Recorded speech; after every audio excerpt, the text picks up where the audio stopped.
So current news platforms, they implement a lot of user data and the process of clickbait.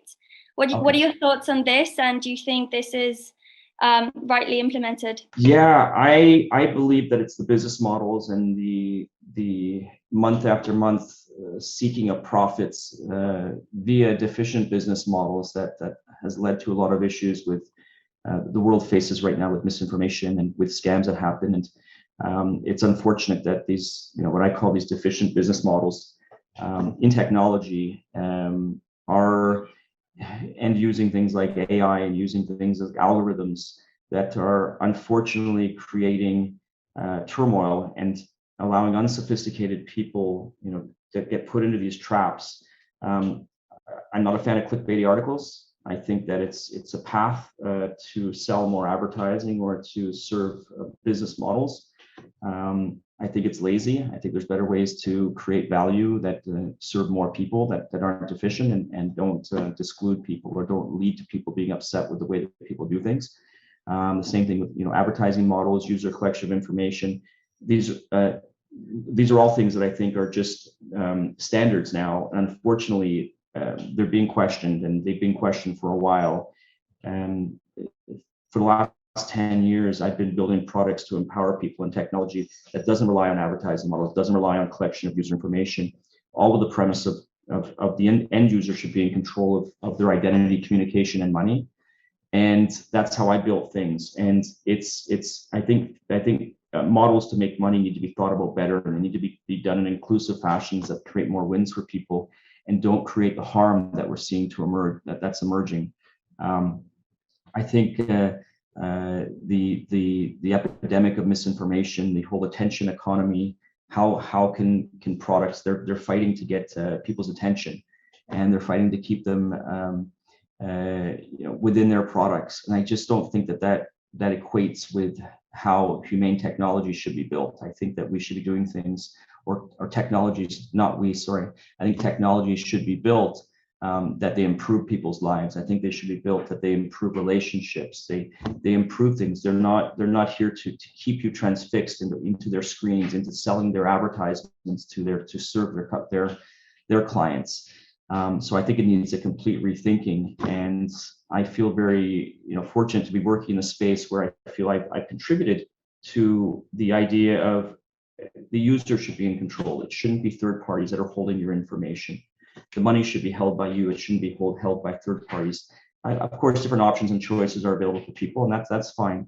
But as a whole, I think there needs to be a complete rethinking of the way that money is made, and a rethinking of the way that business models, which I think just need to be made better and need some better problem solving to come up with better wins for more people. So I'm not happy with the models that exist or that are the standards right now. And I do think that it needs to be changed in ways that more people are served. That definitely agree with that. And in terms of people's mentality, do you think it has changed since the launch of the Bitcoin Alliance in Canada? Well, I mean, I don't think that's an exact date or when things change. I think things are gradually changing. I think people are understanding more and more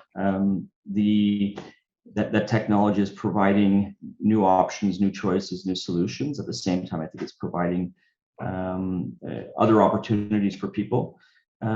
It's definitely changed over the last 10 years. I think the idea that something like Bitcoin is a household name now, I don't think there's pretty much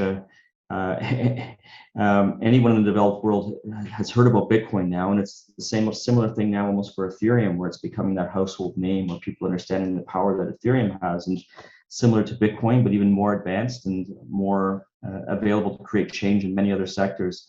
So there's definitely been a shift and a change, and people understanding that it's similar, I think, to where the internet was emerging, that it's something that they need, that understanding is important, and people are looking for information on how they can utilize it and how it's going to impact their lives, impact their jobs, impact their families. So yeah, there definitely has been a large change since when the Bitcoin Alliance of Canada was set up in 2013, I think it was, to where we are now, almost 10 years later, and it has been an interesting progression. And it's great to see a lot of the world embracing and understanding and starting to figure out that it is something that's going to create empowerment. It's going to create a lot of value for people. Would you say are the key contributors for this change, for the shift? I think it's a lot of the entrepreneurs, the businesses that have emerged to provide services and value and choice in the ecosystem, making things simpler for people to use it, exchanges that have emerged in order for people to get exposure to it, ETFs that have emerged recently. It's really an entire sector that's emerged. There's many different factors, I think, that have created value and that have added to its growth over the last number of years. I think a lot of it still has to do with the empowerment and the idea that people feel that potentially they've been excluded in the past, and there's opportunity for them to now be included and to be able to utilize these technologies to help improve their lives and create value for them. Just going back to the topic of, misinformation in the media, what would you say is the solution to that? I think the solution is new ideas, and I was just saying that this is not the best way to do it. Here are solutions on how to do it in a better fashion. I've always built my business on partnerships. I think that's the way to monetize. When your partners do well, you do well. I think monetizing on advertising models which are serving other people within your products, or doing it through collecting user information, which eventually could get exposed or hacked, and having to control that information in centralized systems is just asking for issues to happen. And I always say, the best way to protect someone's information is to not give it out, and for having the end user never have to give out that information. So I think better. Oh, that might. Sorry about that. No worries.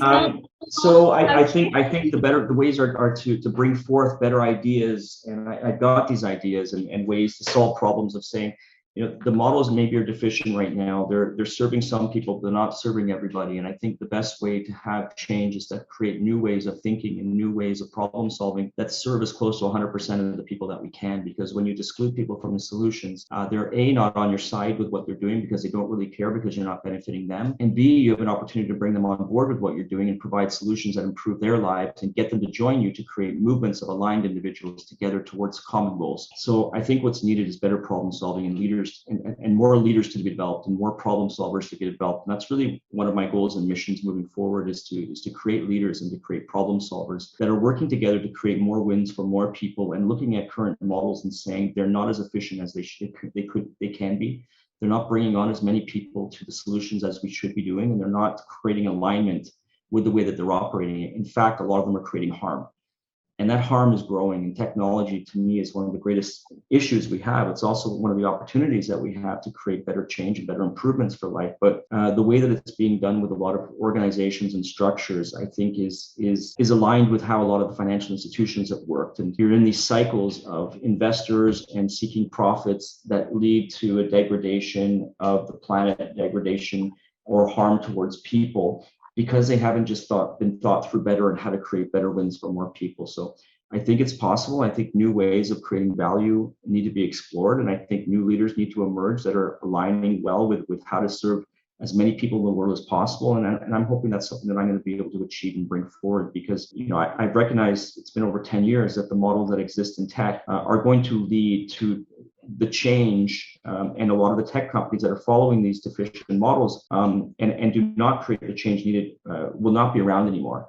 And the ones that are understanding that if the old ways aren't working, what are new ways that need to emerge to work? And if that's the focus, it's those companies that will recognize it early and will recognize new opportunities and ideas that the incumbents don't have. And unfortunately, their desire to serve investors and to create the most amount of profits as possible are coming at a cost, and new emerging ecosystems will develop where people will be more aligned, and unfortunately those incumbents will not be able to keep up.